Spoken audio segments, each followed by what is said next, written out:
So, like for example, if ang duty ko ay 2 o'clock, kailangan before 2, makapag-timing na sa biometrics.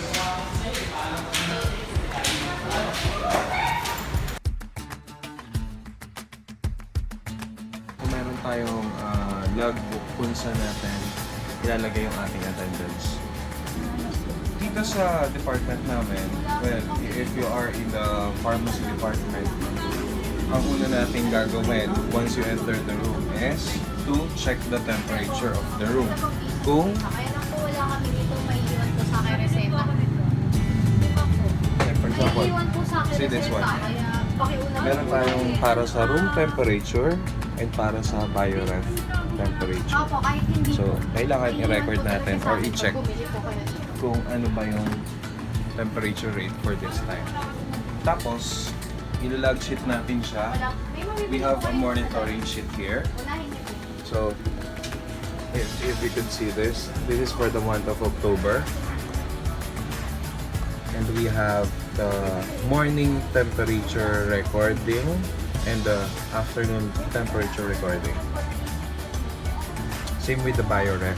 So, after mo i-check yung room temperature, i-check mo naman yung bioref. On our department, we have 2 biorefs. So, this is the other. This is the first one and the other one is on the back.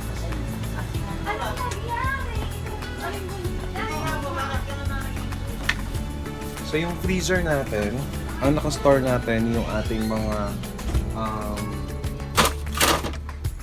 ice packs para if ever na meron tayong i-travel ng mga biologicals, ilalagay natin sa styrofoams or styro boxes, tapos lalagyan natin ng ice box. So, here are our immunologicals. So, another thing na ginagawa namin after ng duty ng pharmacies. So, pag magpapalit na kami ng duties, i-hand over na yung key para sa dangerous drugs. Papakita ko sa inyo kung nasan yung ating dangerous drugs. So, meron tayo ditong cabinet. Kailangan secured siya, as well as meron siyang lock para permanent lock para hindi agad-agad nakukuha kasi there were times na pwedeng pasukin yung ating department ng ibang tao at pwede silang kumuha ng gusto nilang makuha. So, ito ang ating dangerous drugs cabinet. So, secured cabinet siya. Meron tayo ditong diazepam, midazolam, phenobarbital, isoflurane, propofol, ephedrine sulfate, nalbuphine.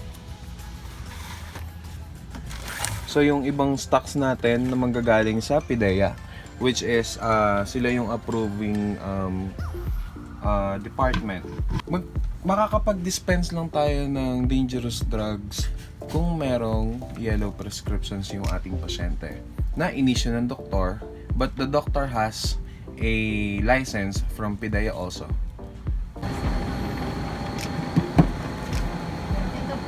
Our department is called dispensing pharmacy.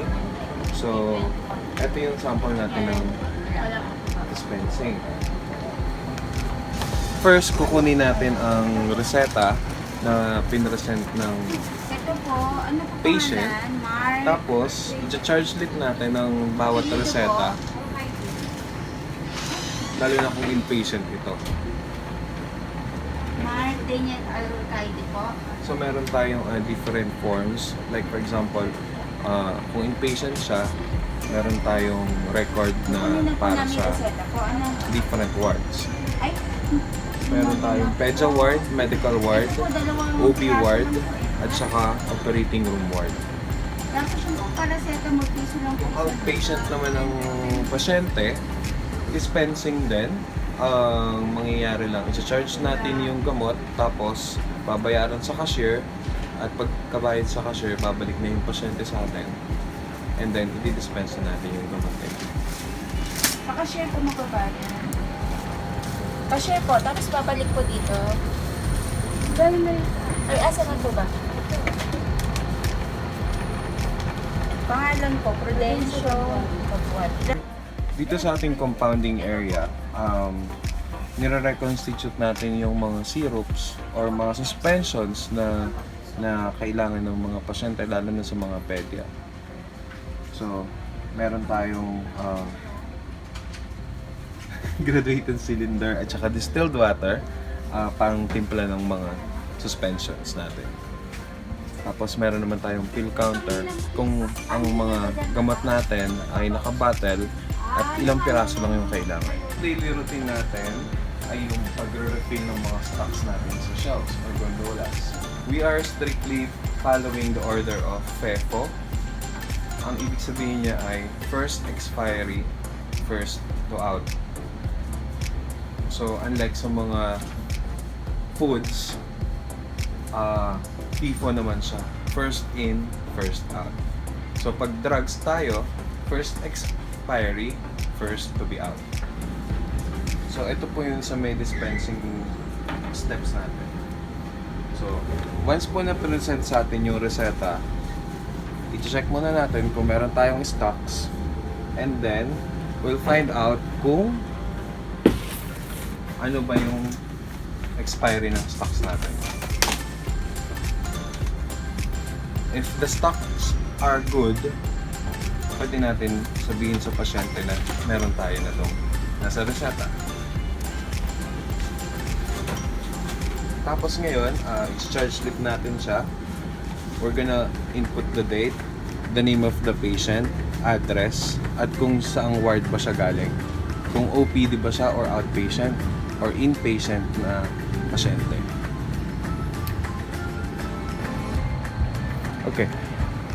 Dito sa pharmacy department namin, meron, or every pharmacy department, meron naman ding generic dispensing flowchart.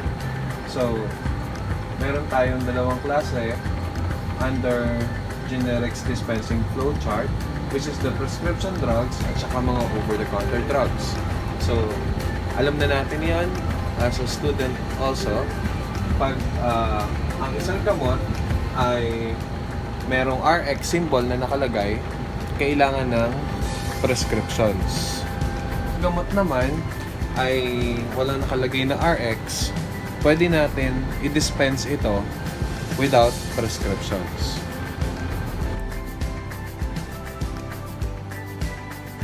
So, hindi lang pag-dispense yung ginagawa natin dito sa pharmacy department. So, meron din tayong mostly clerical work, paperwork.